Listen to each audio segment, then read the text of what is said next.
ఉత్తరపాడులో ఉన్న అన్నతమ్ముల అక్కచెల్లెలు మే 13న ఫ్యాన్ గుర్తు మీద ఓటేసేందుకు సిద్ధంగా ఉన్నారన్నా. ఇక్కడున్న ప్రతి అన్నని, ప్రతి తమ్ముడిని, ప్రతి అక్కని, ప్రతి అమ్మని, ప్రతి చెల్లిని ఒకటి అడుగుతా ఉన్నానన్నా, మీరు ఓటు వేసే ముందు ఆలోచన చేయండి. మీకు ఈ ప్రభుత్వంలో మంచి జరుగుంటే, ఈ కుటుంబంలో ఈ ప్రభుత్వంలో 5 సంవత్సరాల్లో మీ కుటుంబానికి ఏదైనా మంచి జరుగుంటే, మీ కుటుంబానికి లబ్ధి చేకూరుంటే మాత్రమే జగనన్నకి సాయం చేయమని మాత్రం అడుగుతా ఉన్నా. 14 సంవత్సరాలుగా ముఖ్యమంత్రిగా చేశానని చెప్పుకునే చంద్రబాబు నాయుడు గారు ఏ రోజైనా అవ్వతాతలకి పెన్షన్ ఎండలో కాదు ఇంటికి వచ్చి వాళ్ళని ఆలోచన చేశారని అడుగుతా ఉన్నా. ఈ రోజు మనన్నా జగనన్నా పెన్షన్ అవ్వతాతలు బయటకు వెళ్లాల్సిన అవసరం లేదని చెప్పి ఇంటికి పంపించి పెన్షన్ ఇస్తున్నమాట వాస్తవం కదా అని అడుగుతా ఉన్నా. ఈ రోజు మీ ఊర్లో కూడా గవర్నమెంట్ స్కూల్ ఉంటుంది. గతంలో ఆ స్కూల్ ఎలా ఉండింది, ఈ రోజు ఆ ప్రభుత్వ బడి ఎలా ఉంది, ఆ స్కూల్కి వెళ్తున్న మన పిల్లలు గతంలో ఎలా వెళ్తున్నారు, ఈ రోజు వెళ్ళి గర్వంగా ప్రైవేట్ స్కూల్తో పాటు ఈ రోజు మన బిడ్డలు కూడా ఇంగ్లీష్ మీడియం చదువుకుంటా ఉన్నారు. మన బిడ్డలు గర్వంగా చదువుకుంటా ఉన్నారు. పేద బిడ్డలు బాగా చదువుకొని మంచి స్థాయికి రావాలని ఆలోచన చేసిన వ్యక్తి మన జగనన్న కాదా అని అడుగుతా ఉన్నా. ఆలోచన చేయండి అన్న. ఈరోజు గతంలో మనకి పథకాలు కావాలంటే ఒక జన్మభూమి కమిటీ ఉంటుంది. ఆ కమిటీ దగ్గరికి వెళ్ళి చేతులు కట్టుకోవాలి. ఆ చేతులు కట్టుకున్న వాళ్ళని అడగాలి. వాళ్ళు అడుగుతారు మీరు ఎవరికి ఓటేశారని.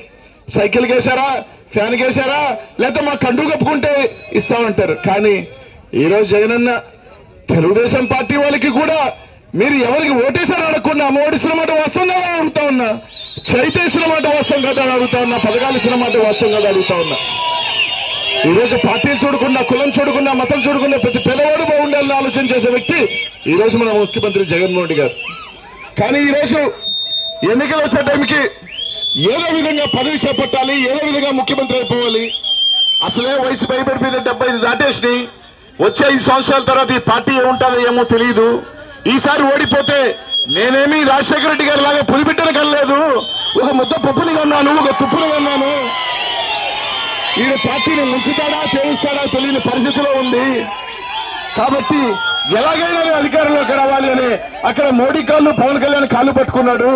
ఈడ ప్రజలకు చూస్తే ఏమంటున్నాడంటే, కావాలి అంటే మీకు కావాలని అడగండి, కిలో బంగారం ఇస్తాను, అల్లుడికి కావాలంటే బెంజ్ కారు కొండ మీద కోతిని కూడా తీసుకొచ్చి మీకు ఇచ్చేస్తాను, నాకు ఓట్లైందని అడుగుతా ఉన్నాడు. ఓట్లు వేయించుకున్న తర్వాత మనకి 3 నామాలు పెడతాడని మాత్రం తెలియజేస్తా ఉన్నా.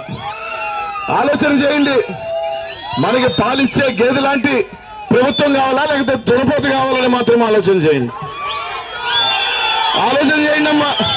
ప్రతి ఒక్కరికి కూడా మీరు ఆలోచన చేసి మీ ఆశీస్సులు దేవులను జగనానికి ఇవ్వాలా. మీకు ఒక మంచి శాసనసభ్యుడు మీరు పిన్నెల రామకృష్ణుడిని మరోసారి మంచి మెజార్టీతో గెలిపిస్తే తప్పకుండా అభివృద్ధితో పాటు తప్పకుండా ఈసారి మంచి పదవి లభిస్తుందని మాత్రం మీ అందరికీ కూడా తెలియజేస్తున్నా. ఈ ప్రాంతానికి అభివృద్ధి ఇంకా జరుగుతుందని మాత్రం మీ అందరికీ కూడా తెలియజేస్తా ఉన్నా. ఆలోచన చేసి సాయం చేయండి.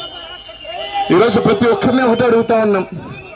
మీరు వేసేటప్పుడు ఓటు రేపు జూన్ 4న రిజల్ట్ వస్తుంది. 9వ తారీఖున ఆగస్టులమ్మలకి మళ్ళీ అమ్మఒడి వస్తుందమ్మ. కాబట్టి ప్రతి ఒక్కరు కూడా ఆలోచన చేయండి. అలాగే నాకు కూడా స్వతంత్రం వచ్చిన తర్వాత ఈ పార్లమెంట్లోకి బీసీ అభ్యర్థిగా నాకు అవకాశం ఇచ్చారు.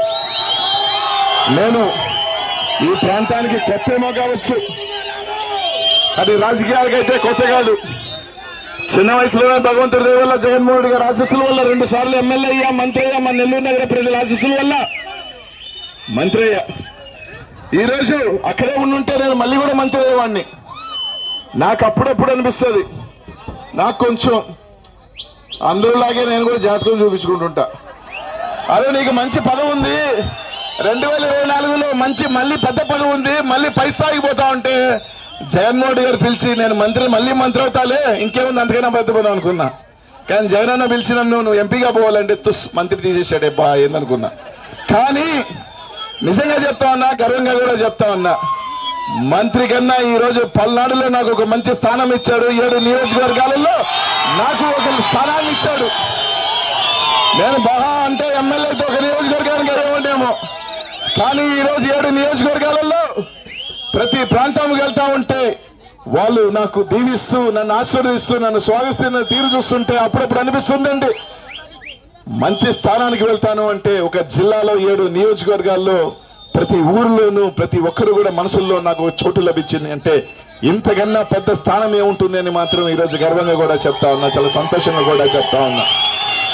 ఎందుకు చెప్తున్నానంటే ఈ ప్రాంతం నా ముక్కుసూటితనానికి నా మనస్తత్వానికి చాలా దగ్గరగా ఉన్న ప్రాంతం. నాకు తెలిసింది రెండే, నచ్చితే స్నేహం చేస్తా, ఎంత దూరమైనా వాళ్ళ కోసం ఏమన్నా చేస్తా, నచ్చకపోతే అంతే, వాళ్ళ దగ్గర కూడా పోను. నీ దారి నీది, నా దారి నాది, అంతే. సాయం చేయాలనుకుంటే పేదవాడికి ఎంత దూరమైనా వెళ్తా, నమ్మిన వాడి కోసం ఎంత దూరమైనా వెళ్తా. ఇక్కడ పుట్టకపోయినామని చెప్తా ఉన్నా, మీ పౌరుషానికి ఇంచు కూడా తగ్గదు అనిల్ కుమార్ యాదవ్ పౌరుషం కూడా అని చెప్తా ఉన్నా. మీ మంచితనానికి ఇంత కూడా తగ్గదని మాత్రం మీ అందరికీ కూడా తెలియజేస్తా ఉన్నానన్న. నా రాజకీయం, నేను ఇంకా నెల్లూరులో ఉంటే ఇంకా మంత్రి అయ్యేవాడినేమో. 15 సంవత్సరాలు కట్టుకున్న కోటని నెల్లూరు జిల్లాలో అనిల్ కుమార్ యాదవ్ అంటే రాష్ట్రంలో తెలియజేసింది జగన్మోహన్ రెడ్డి గారు. ఆయన నన్ను పిలిచి ఇక్కడికి పొమ్మని చెప్పిన తర్వాత నా మంత్రి కూడా పెద్దది అనిపించలా. ఇక్కడికి వచ్చా, జగన్మోహన్ రెడ్డి గారు నాకు మంత్రి కన్నా ఒక పెద్ద స్థానాన్ని ఇచ్చాడని చెప్పి మనస్ఫూర్తిగా కూడా అనుకుంటున్నా. కానీ మిమ్మల్ని అందరినీ ఒకటి అడుగుతా ఉన్నా, పల్నాడు ప్రాంతంలో ఉన్న మీ ఆశీస్సులతో ఇక్కడికి వచ్చా. ఒక మనిషికి ఏంటి కావాలి క్వాలిఫికేషన్ అంటే ఒక నిజాయితీ, ఒక నమ్మకం. ఈరోజు జగన్మోహన్ రెడ్డి గారి మీద ఉన్న నాకున్న నమ్మకం, నిజాయితీతో ఆయన నమ్మాను, ఈ రోజు ఈ ప్రాంతానికి వచ్చాను. అదే విధంగా చెప్తా ఉన్నాను, మీరు మాకు ఓటు వేసి నన్ను దీవించండి. అదే నిజాయితీతో, అదే విశ్వాసంతో పనిచేస్తానని, మీకు అండగా ఉంటానని, మీకు బిడ్డగా ఉంటానని, మీకు తమ్ముడిగా ఉంటానని మాత్రం తెలియజేస్తా ఉన్నానన్న. మీరు ఆశీర్వదించండి, దీవించండి. పల్నాడులో మొట్టమొదటిసారిగా ఒక బీసీ బిడ్డ అనిల్ కుమార్ యాదవ్ గా జెండా ఎగరేస్తాడు ఎంపీగా మొట్టమొదటిసారి అని చెప్పి తెలియజేస్తా ఉన్నా. నెల్లూరు జిల్లాలో 2 సార్లు బీసీ ఎమ్మెల్యే ఎవరు గెలవలా, ఒక అనిల్ కుమార్ యాదవ్ తప్ప. మొట్టమొదటి మంత్రిగా ఎవరున్నారంటే నెల్లూరు జిల్లాలో అనిల్ కుమార్ యాదవ్ అక్కడ చరిత్ర రాశా. మీరు ఆశీర్వదించండి. ఇక్కడ కూడా మొట్టమొదటిసారి ఎంపీగా ఒక చరిత్ర రాస్తానని చెప్పి అందరికీ కూడా తెలియజేస్తా ఉన్నా. మీరు తలెత్తుకునే విధంగా మావాడు, మా బీసీ, మా ఎంపీ అనిల్ కుమార్ యాదవ్ గర్వంగా తలెత్తుకునే విధంగా ఉంటారని మీ అందరికీ చెప్తున్నా. ఉద్దండలు చేసిన ఈ పార్లమెంటులో వాళ్ళకి తీసిపోకుండా వాళ్ళకన్నా ఒక మెట్టుగా ఎక్కువగా పనిచేస్తారని మీ అందరికీ కూడా తెలియజేస్తున్నానన్న. సాయం చేయండి, దీవించండి మాత్రం మిమ్మల్ని అందరినీ అడుగుతా ఉన్నా. మీరు దీవెనలు ఇవ్వండి, మీ ఆశీస్సులు ఇవ్వమని మీ ప్రాంతం ఉన్న వాళ్ళందరినీ కూడా కోరుతా ఉన్నా. ఆలోచన చేసి ప్రతి ఒక్కరు, మీరే కాదు మీ ప్రాంతంలో ఉన్న మీ బంధువర్గం, స్నేహితులు అందరికీ కూడా చెప్పండి అన్న, చెప్పండి అక్క, సాయం చేయమని, ఆశీర్వదించమని మాత్రం మిమ్మల్ని కోరుతా ఉన్నా. ఈరోజు వర్గపొడిసెల గురించి కూడా చెప్పాడు. ఈ వర్గపొడిసెల గురించి, ప్రాజెక్టు గురించి కూడా చెప్పాలా. ఈరోజు నేను మంత్రిగా ఉన్నప్పుడు దాని మీద 4-5 రివ్యూలు పెట్టా. దాని మీద ఏం చేయాలని కూడా పెట్టాను. ముందు 24,000 ఎకరాల వరకే తూతు అంటే 1,25,000 ఎకరాలకి దాన్ని పెంచాలని మీ శాసనసభ్యులు రామకృష్ణ అన్న నా దగ్గరకు వచ్చి ప్రతిసారి కలిసినప్పుడల్లా వర్గపురుషుల మీద రివ్యూ పెట్టమని చెప్పేవాడు. దాన్ని పెట్టి 1,20,000 ఎకరాలకి ఆ రోజు నేను మంత్రిగా ఉన్నప్పుడు చేశా. జగన్మోహన్ రెడ్డి గారు దాన్ని పర్మిషన్స్, ఎన్విరాన్మెంటల్ పర్మిషన్స్ అన్ని కూడా ఆయన ఆధ్వర్యంలో. ఇప్పుడు నేను మంత్రిగా ఉన్నాను, నేను రివ్యూ పెట్టాను, దాన్ని అన్ని కూడా ఫైల్ చేసి సెంట్రల్ గవర్నమెంట్కి పంపించే దానిలో కీలక పాత్ర అంటే నేను ఇక్కడికి వచ్చి వర్గపురుషులు నేనే తెచ్చానని చెప్పుకుంటానా? జగన్మోహన్ రెడ్డి గారి ఆశీస్సుల వల్ల జరుగుతుంది తప్ప ఇంకా ఎవరి వల్ల కాదని మాత్రం తెలియజేస్తాను. ఎందుకంటే ఒక ప్రభుత్వంలో నేనైనా ఎమ్మెల్యే అయినా అధికారం వచ్చిన తర్వాత ఈ ఊర్లో ఒక సర్పంచ్ గెలిచాడు అనుకుందామన్నా, మీ ఎమ్మెల్యేని కాదని రోడ్డేగలుగుతామా? మీ ఎమ్మెల్యేని కాదని కాలువగట్టగలుగుతామా?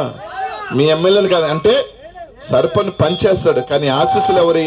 మీ శాసనసభ్యుడి దగ్గరికి వచ్చి, అన్నా నాకు ఈ రోడ్డు కావాలా, మా ప్రాంతంలో ఈ కాలు కావాలంటే మీ శాసనసభ్యులు శాంక్షన్ చేస్తే మీకు రోడ్డు వస్తుంది, కాలువ వస్తుంది. అంతేగాని ఇక్కడ జగన్మోహన్ రెడ్డి ఏమైపోయాడో నాకు తెలియలే పాపం.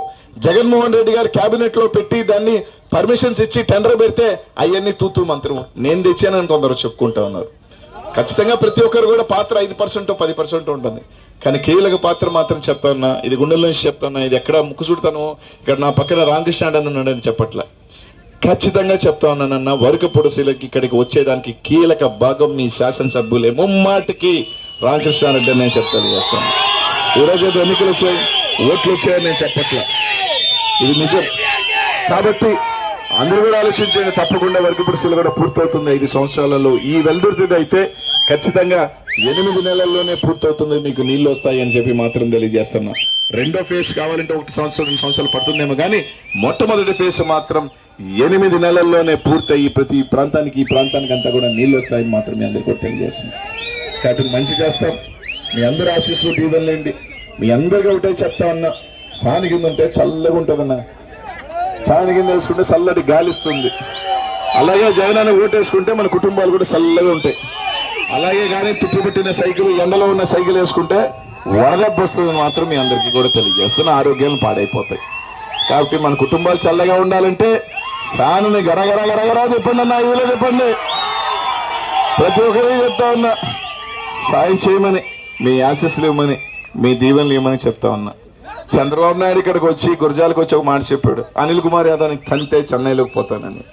ఖచ్చితంగా చంద్రబాబు నాయుడు గారు కూడా చెప్తా ఉన్నా, జూన్ 4 నేను తంతే చెన్నైకి పోతానా, నన్ను తంతే ఢిల్లీకి పోతానా కూడా తెలియజేస్తానని చెప్పి తెలియజేస్తాను. కాబట్టి మీ అందరి ఆశీస్సులు ఇవ్వండి, మీ దీవెనలు ఇవ్వండి. ప్రతి ఒక్కరిని కూడా మంచి మనసుతో ఇక్కడున్న ప్రతి అక్కని, ప్రతి చెల్లిని, ప్రతి అన్నని, ప్రతి తమ్ముడిని సవ్యంగా 2 చేతులు జోడించి అడుగుతా ఉన్నాను. నా ఫ్యాన్ గుర్తుకు ఓటేయండి అక్క. 2 ఓట్లు, ఒకటి నాకు, ఒకటి రామకృష్ణానికి. మంచి, నాకు ఈ రాష్ట్రంలోకి ఉన్న అతి తక్కువ మంది ఎమ్మెల్యేలు అతి దగ్గర ఉన్న ఆప్తుడు మీ శాసనసభ్యులు రామకృష్ణ. అందుకే నేను ఎమ్మెల్యేగా ఉన్నప్పుడు కూడా ఏ నియోజకవర్గానికి మాచర్లు వచ్చినన్ని సార్లు నేను ఎప్పుడు ఈ నియోజకవర్గానికి ఎక్కువ కూడా నేను ఎమ్మెల్యేగా ఉన్నప్పుడు కూడా ప్రతి సంవత్సరం మాచర్లకే వచ్చేవాడిని. అని భగవంతుడు ఈ ప్రాంతానికి ఎంపీ పంపిస్తాడని ఎప్పుడు అనుకోలేదు. ఆ భగవంతుడు స్క్రిప్ట్ రాశాడు. కాబట్టి మీ అందరికీ కూడా 2 ఓట్లు ఫ్యాన్ గుర్తు మీద వేయమని, మంచి మెజారిటీతో గెలిపించమని మిమ్మల్ని ఒక్కటే అడుగుతా ఉన్నా. మీరు ఎంత ఎక్కువ మెజారిటీ ఇస్తే మీ ఎమ్మెల్యేకి ఎంత ఉపయోగపడుతుందో నాకు తెలియదు, కానీ నాకు మాత్రం ఖచ్చితంగా పార్లమెంట్లో ఏదన్నా నియోజకవర్గంలో అక్కడక్కడ తగ్గితే మీరు ఇచ్చే మెజారిటీ నేను పూడ్చుకోగలుగుతానని చెప్పి మాత్రం తెలియజేస్తా ఉన్నా. కాబట్టి మంచి మెజారిటీ మీ అందరూ ఇవ్వాలని చెప్పి ప్రతి ఒక్కరిని కూడా పేరు పేరును కూడా ధన్యవాదాలు తెలియజేసుకుంటూ సెలవు తీసుకుంటా ఉన్నానన్నా. జై జగన్.